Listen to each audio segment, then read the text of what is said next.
The Classic Tetris World Championship is one of my absolute favorite things to watch every year. It's an intense annual tournament held at the Portland Retro Gaming Expo to crown a world champion of NES Tetris. We have a new champion! And it has recently gathered a surprising amount of popularity on YouTube.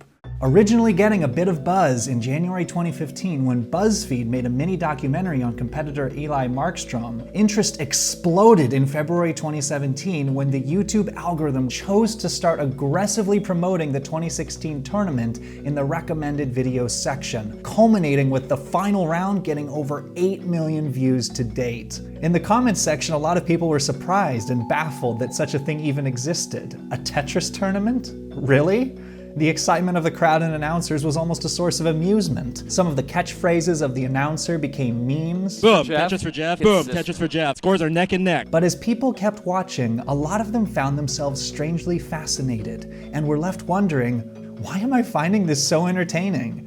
This group of people even includes best-selling author and half of the Vlogbrothers, John Green. The thing is, on the surface, Tetris is a very simple and easy game to understand, but underneath the hood, there is a ton of strategy going on. Seriously, whole books have been written on Tetris strategy. The goal of this video, however, is not to go into every last detail about the game, it's to explain why I love the tournament so much. The history, the format, the tactics, and the people involved. And so to celebrate the 2018 tournament being just around the corner, this video is everything I wish I had known when I first started watching. So let's get started with the game itself. Tetris was invented by computer engineer Alexei Pajitnov in 1984.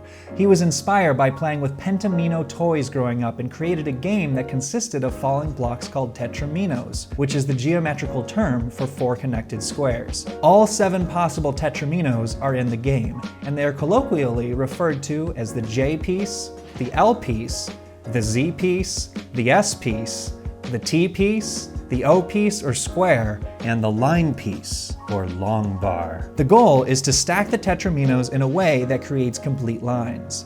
Every time a line is created, it disappears. However, it's not always possible to create a perfect stack. Either through bad luck or human error, holes will eventually form and the game ends when the stack reaches the top of the screen. This is called topping out.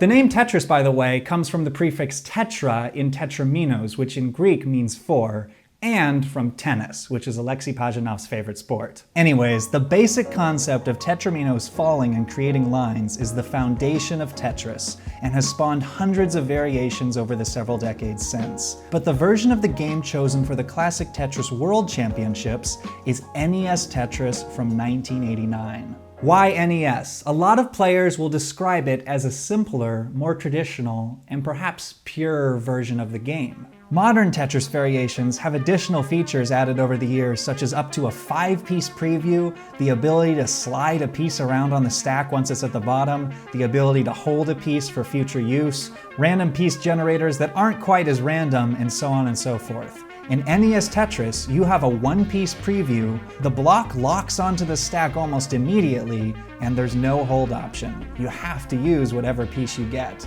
And because the piece generator, called the RNG, is random, sometimes you'll experience going for a long time without a particular piece, so you don't ever want to be too reliant on any of them to fill up a gap in the stack.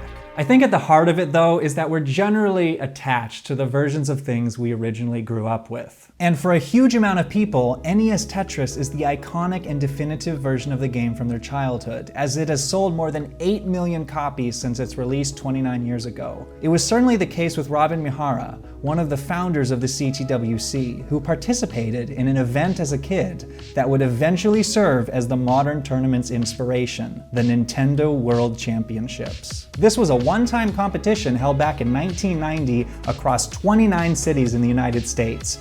In each of the cities, kids in several age brackets would compete for the title of city champion, and all the city champions were invited to the World Finals. The competition was played on 3 of the most popular NES games of the time: Super Mario Bros., Rad Racer, and Tetris. Young Robin won the local competition for city champion in his age bracket, but lost to Thor Ackerland in the World Finals. Thor was a kid with a mysterious ability that was unique on NES Tetris at the time: hypertapping. What none of us practiced doing was vibrate our left thumb, and that's what Thor would do. And he could get the piece to move left to right faster than all of us. With fame from the championship, Thor appeared in many paid sponsorships and endorsements for a while, until he vanished from the public eye.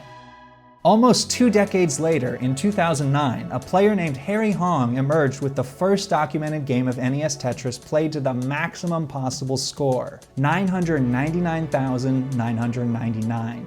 Referred to as a max out. This caught the eye of filmmaker Adam Cornelius, who approached Harry about making a short documentary to commemorate his achievement. They started filming material and released a 4-minute trailer along with a funding campaign on Kickstarter. The campaign received a lot of attention online, and a whole bunch of extremely high-level Tetris players who had silently been playing the game in their homes over the years started to come out of the woodwork, including Jonas Neubauer, who was also able to record himself maxing out the game. And so a question emerged: who is now the best Tetris player? What if, a generation after the original Nintendo World Championships, a new tournament was held? Would Harry win? Or would Jonas? Or would it be someone unexpected? And what about Thor, who had claimed to max out the game in the 90s but had never gotten it on tape? Could he be found and convinced to step into the spotlight again to compete? This was particularly intriguing to Robin Mihara. We always had wondered why the biggest game in the world, it's probably the most played game ever, didn't have a champion. So with Adam Cornelius as director and Robin Mihara as host, along with a producer named Vince Clemente, a team set out to create a full-length documentary interviewing the top-level Tetris players, learning their stories, and inviting them to go head-to-head in a competition in Los Angeles for the title of Tetris World Champion. The tournament was a great success. Not only did players compete, they also got to hang out and get to know each other, many of them meeting for the very first time. All of this is included in the documentary, which if you haven't seen and are interested in the CTWC, I highly recommend watching the whole thing. I'll have another plug for it at the end of the video. But anyways, what do you do when you have a successful tournament? You do it again. After being hosted in a movie theater the first year, the tournament eventually settled into taking place at the annual Portland Retro Gaming Expo and developed a consistent schedule. On Saturday, players show up to wait in line or rent stations to post a high score. At the end of the day, the top 32 scores are placed into a seeded bracket, and on Sunday, the knockout stage begins. Competitors play matches head-to-head, and after both players have topped out, the highest score wins. Whoever wins 2 out of 3 matches moves on to the round of 16, and then the top 8, the top 4, and ultimately the finals, which is a best of 5 matches. Which brings up the question, what is the strategy here? If a player tops out, isn't it a simple matter of the other player continuing to play until they top the other's score? Why do some players seem to give up at a certain point? And what does it mean when the commentators are saying someone is playing aggressively? To answer all these questions and more, 2 things have to be explained: what the levels are and how the points are scored. So first, the levels. When you begin a game of Tetris, you can choose to start on levels 0 through 19. You select a number 0 through 9 and then press Start, or press A and Start to add 10 levels. And the speed of the levels increases dramatically as you go higher up. A piece falling on level 0 takes a whole 16 seconds to reach the bottom of the screen, while a piece falling on level 19 only takes 2/3 of a second. When someone starts a game, they'll generally choose a speed they're comfortable with and get a certain number of allotted lines they can clear before a sound plays, the colors change, and the game moves up a level. After that, the player will continue moving up levels indefinitely for every 10 lines cleared. The point at which the game starts moving up levels is called the transition, and a player is given more lines to work with before the transition, the higher a level they start on. So for example, when you start on level 0, after clearing 10 lines, you hit the transition and go to level 1. After 10 more lines, you'll get to level 2, etc. Starting on level 1, you'll get 20 lines before transitioning to level 2. Starting on level 2, you get 30 lines before transitioning to level 3. This pattern continues until you hit level 9, at which point you stop getting more lines per level for a while due to a quirk in the game's programming. but then it starts up again after level 15 and culminates with a level 18 start equaling 130 lines to the transition to level 19. But what happens when you reach level 19? Well, you keep going up levels, but the speed actually plateaus for a while. The reason for this becomes clear once one looks at the actual mechanics behind controlling the speed of the game. NES Tetris is programmed to run at a frame rate of almost exactly 60 frames per second. The level speeds are according to how many frames it takes a piece to move one row of space down the board. On level 0, it takes a piece 48 frames to move down a row. This continues decreasing with each level until level 10. At this point, a piece is moving down a row every 5 frames, and there's not much room left to incrementally increase the speed for subsequent levels. As a result, groups of levels are given the same speed until you get to level 19, where the pieces fall one row every 2 frames. At this point, there's only one possible speed increase left, so the programmers gave the next 10 levels the same speed of 2 frames, and then at level 29, the final speed increase to 1 frame happens. With pieces taking only a third of a second to reach the bottom, level 29 is virtually impossible to play on, and is referred to as the kill screen. So NES Tetris isn't a marathon. It's a race to accumulate as many points as possible before you reach level 29 and meet your doom. In the early years of the CTWC, games could start as low as level 9. However, as the talent pool dramatically increased, it became clear that starting on higher levels was necessary. In recent years, in the round of 32 only, the higher and lower seeds alternate between choosing to start on levels 15 or 18, and all matches on subsequent rounds start on level 18. So a picture of the typical game at the CTWC starts to form. 130 lines on the hard but manageable level 18 speed. 100 lines on the extremely difficult speed of levels 19 through 28. And then the level 29 kill screen. The second portion of the game is really what separates the amateurs from the pros, so to speak. Why is it so difficult? The answer is delayed auto shift, or DAS. To move a piece from side to side in Tetris, you tap the direction you want to go on the D-pad. You can tap it multiple times to maneuver it where you want to go, or if you want the piece to go faster, you can hold the arrow down until it reaches the correct spot. As the levels go up in speed, tapping the D-pad multiple times becomes an increasingly difficult strategy, and holding down the D-pad is preferred, especially if you want pieces to reach the edge. But the holding down strategy runs into a problem when you reach level 19 because of DAS. When you hold down the D-pad, the piece moves its first unit over nearly instantly, after 1 frame. The second unit over, however, takes a whole 16 frames. Every unit after takes only 6 frames, which is the auto shift. That second unit is what the delayed auto shift, or DAS, is, and it results in the piece movement looking like this. Now, for a player just starting out and doing normal tapping, DAS is a good thing, as it allows for a 16-frame window to make taps, without the risk of a piece going an unintended extra unit over. And you've likely encountered the DAS phenomenon many times when clicking to scroll around a window on a computer. You initially jump forward a little bit, then there's a delay, and then it starts moving forward continuously. But DAS is crippling if you're trying to play on level 19 speed. With pieces falling down every 2 frames, having a delay of 16 frames causes your piece to be frozen in place while it falls a whole 8 units down the board.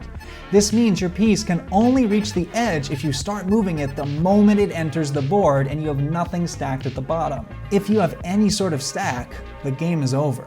The initial reaction of pretty much anybody who plays level 19 for the first time is that it's impossible. But there are actually several strategies to keep DAS charged and bypass the 16-frame delay. The first is never letting go of the D-pad. If you're trying to move multiple pieces all the way to the edge in one direction, you can simply hold your finger down and the 6-frame auto shift will run all the way through. DAS will stay charged. If you want to send a piece the other way, you can switch the arrow at the exact moment the piece enters the screen, and DAS will also stay charged. If you want to move a piece somewhere into the middle of the screen, it gets more difficult. You'll have to do something called a skill stop, which means hold down the D-pad until the piece is exactly where you want it to go, lift your thumb up, and then immediately press down when the next piece comes. Lift your thumb up when that piece is where it needs to go, and repeat. The timing is very precise. You only have a 6-frame window to lift your thumb up when the piece is where it needs to go, which is equal to 1/10 of a second. All this is hard but necessary, as having DAS always charged is the difference maker that allows you to actually play on 19. And the other thing you may have noticed about this is that you have to know where you want to put a piece as soon as it enters the screen. This means that while you're maneuvering your current piece into place, you have to simultaneously be deciding where the next piece will go by looking at the next box. It's a constant juggling act, and you have to do it once every 2/3 of a second. Playing on level 19 is insanely difficult. And on level 29, well, it's twice as fast as level 19. That's why players seem to give up when they reach it. Even with fully charged DAS, it's basically impossible to move the pieces to the side anymore, so it's not even worth trying. But before completely moving off the topic of DAS, I want to mention one more strategy to overcoming it, which is to not use it at all. Technically, you can still use the original tapping strategy to move pieces around if you tap fast enough. But to make it worthwhile on level 19, you'd have to be able to tap at around as fast as fully charged DAS, which at 6 frames per unit and 60 frames per second, that means tapping over 10 times per second. If you can pull off that strategy, that makes you a hypertapper. And that's exactly what Thor Ackerlund did way back in the day. That is his special ability in context. And now there's one more major area left to cover, and it's perhaps the most important one: how to score points. In Tetris, you score points by clearing 1, 2, 3, or 4 lines at once. These are respectively called a single, a double, a triple, and a Tetris. You can also earn a small amount of points by pushing down a piece into place, but this isn't usually significant to your overall score. The two things that are significant are what level you start on and how many lines you clear at once. The higher the level, the more points you get for clearing lines. This is why, if you can, you want to start at higher levels. A level 0 and level 9 start both reach level 10 after the same number of lines cleared, but you won't earn as many points on the earlier levels here, while you'll earn tons of points the entire time on level 9. And here are the point totals for each type of line clear on level 0, and these proportions stay consistent across every level. It's apparent right away that a Tetris is by far the most efficient way to score points. If you compare 4 singles to a Tetris head-to-head, a Tetris is 7.5 times more efficient per line cleared. Even though doubles and triples are more efficient than singles, they're still much less efficient than Tetrises, and thus more lines that could have been spent getting Tetrises. A triple is especially painful because it means you must have been pretty close to making a Tetris. So the strategy for getting the highest possible score becomes clear. Get as many Tetrises as possible before you reach level 29 and your lines run out. The difficulty about Tetrises, though, is that there's only one way to get them: by creating a perfect stack 4 units high on all columns of the playing board except for one, and then waiting for a line piece to drop in the remaining column. So the way to set up for scoring Tetrises indefinitely is to always have a perfect stack built up, and always have one column open where you'll drop in your line pieces. The one open column is called a well, and you can technically place it in 3 spots: to the right, to the left, or somewhere in the middle. But the right well is preferred for 2 reasons. It's preferred over the left well because the playing field is 10 columns wide, so the line piece has to spin with a bias towards one side. It spins biased towards the right, so you can get it over to the right well quicker and have a higher stack as a result. This is also, by the way, why the range of movement is biased slightly towards the right on those charts about DAS. It's generally easier to move pieces in that direction. And the right well is preferred to the center well because, although it is the easiest to move the line piece somewhere in the center and allows for even higher stacking, it's more difficult to perfectly maintain 2 independent stacks. Which brings up the next question: how do you maintain a perfect stack? The stack should ideally be set up to always accommodate every piece neatly on the board. A setup that allows this is mostly flat. Not too flat, because then there'd be no room for S's and Z's, and not too jagged, because then there'd be no room for squares. Shallow troughs across your board 1 row deep and at least 2 columns wide can allow for any piece. A trough that is 2 rows deep and only 1 column wide is called an L or J dependency, because you can only fit an L, J, or line piece in it, and a trough that is 3 units deep is a line dependency, because it can only accommodate a line. Deep troughs, or situations that can create deep troughs, are to be avoided. But even if you stack every piece in its most optimum place, the randomness of the pieces will eventually create situations where it is impossible to stack cleanly. This is where one has to get creative. You can set up small overhangs that allow pieces to be snugged in from the side. This is called tucking, and is difficult on higher levels because you have a very small window of time in which to tuck the piece. Even if you maintain a perfect stack with tucks though, you'll inevitably come across droughts. Because it scores the Tetrises, the line piece is the most important piece in the game, and not getting one for a while is called a drought. In this situation, you'll have to resort to clearing lines off the top of the stack, which is called burning because you're burning up those lines' scoring potential out of necessity for survival. The easiest way to burn lines is to prioritize building out the left side of the stack so that pieces can eventually be plopped into the right side in a way that burns lines but also keeps the board clean and the well open. A particularly effective strategy is to have a well 2 units wide at the top, which makes it possible to burn cleanly with almost any piece. In some cases, you'll have no option but to do a delayed burn, which is temporarily covering your well with the immediate plan to burn lines by placing pieces in the middle. This is risky, but doable if you have a good stack and many possible piece combinations that will complete the burn. And if nothing else is working, you might have to bust out a spin. The best players in the world use all of these techniques together constantly. Look at this incredible combination of tucks and spins Jonas does to recover from a mistake. Interesting clears there. Chad's ready for another Tetris. Boom, Tetris for Chad. Harry has transitioned to level 19. A couple of misplacements now for Jonas. He's in trouble. He can tuck a square in there. Oh, there it is. Oh, okay. With the LP spin. Excellent move by Jonas. That's something that you don't see too often. There are many even more advanced strategies, but hopefully for now that's enough to where the big picture of a competitive Tetris match is becoming clear. Each player is racing to accumulate more points than the other before the kill screen. You can watch how many points each player is ahead and behind on the top of the display. A Tetris on level 18 is worth 22,800 points, so you can hear the announcers roughly estimating by factors of 20,000 how many Tetrises a player needs to catch up. It's important to also note how many lines each player has burned through. If one of the players is pressing down and playing faster, it means the other player theoretically has some time to catch up if they make it all the way to the end. At 130 lines, the level 19 transition hits, the game speeds up and the pieces turn yellow and orange.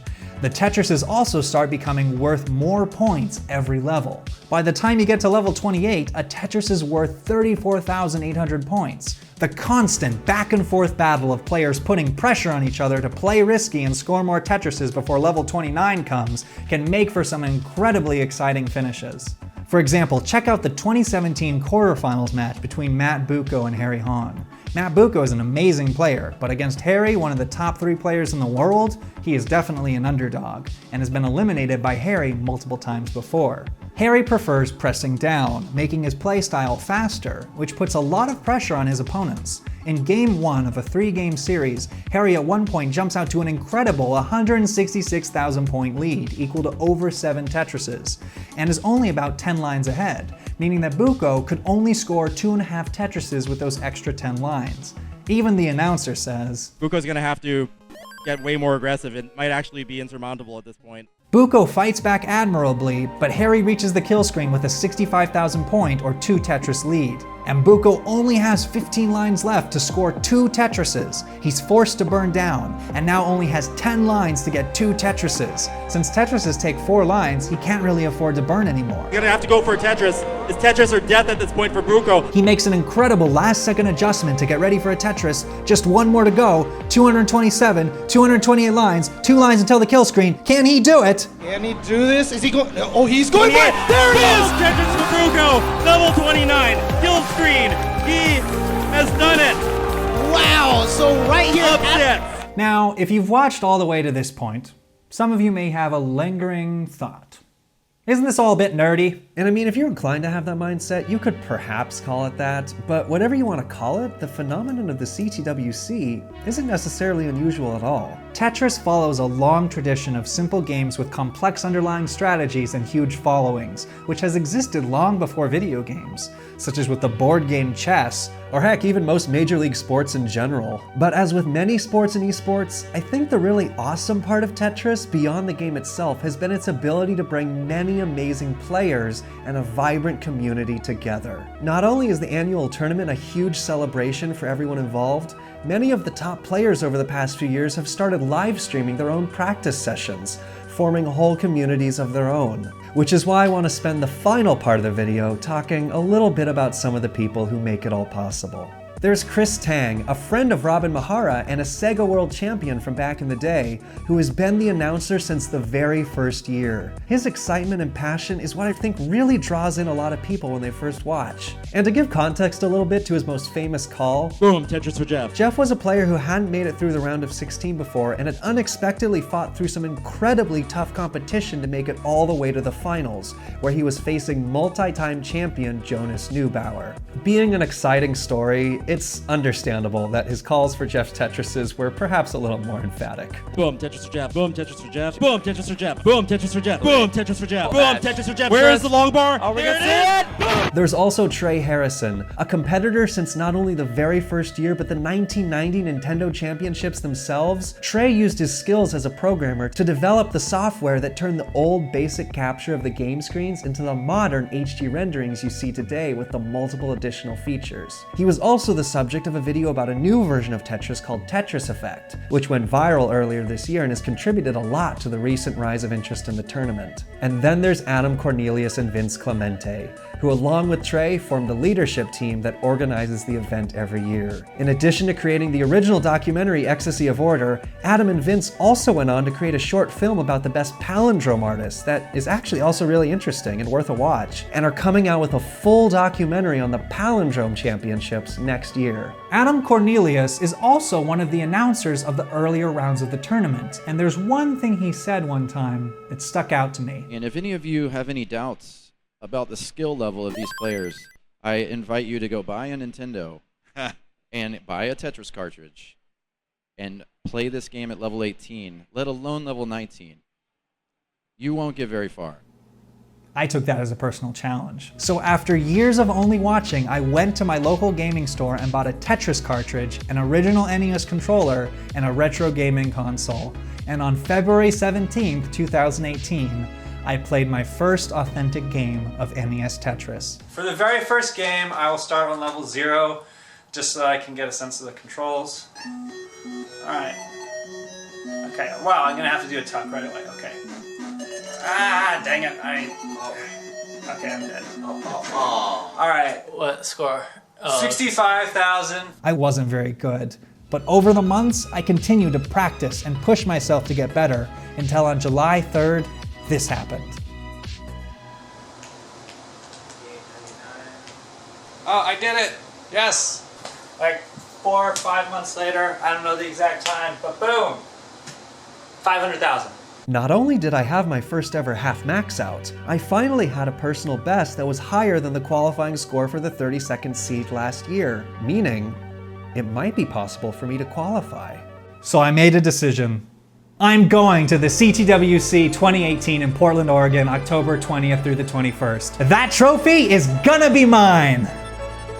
I'm just playing, obviously. There's no way in high heavens that trophy will be within a mile of ever being mine. I'm not consistent at all, especially on level 19, and with the talent pool especially increasing dramatically over the past year, it would be a long shot for me to even qualify. And even if somehow I did, I'd have to face a top seed and be eliminated pretty quickly. But I am actually gonna go.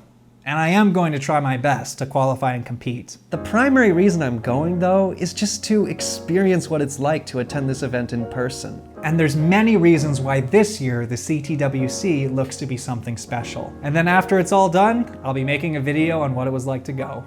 Hopefully, it'll be quite a time. Thank you so much for watching. I want to quickly shout out 3 resources that were invaluable in making this video. First is obviously the documentary. Check it out if you haven't already. 2 is the book Tricks of the Classic NES Tetris Masters by Brian Smith. This book goes into so much more detail on so many more things than I covered in this video. And finally, the official Classic Tetris YouTube channel has archived recordings of the last few years of the tournament and is the premier place to go and binge watch all the previous matches. All 3 of those are going to be linked in the description below, and I've linked every other resource that helped me in some way in creating this video, along with a bunch of more things to check out if you're interested in Tetris. Thanks for watching, and I'll see you guys next time.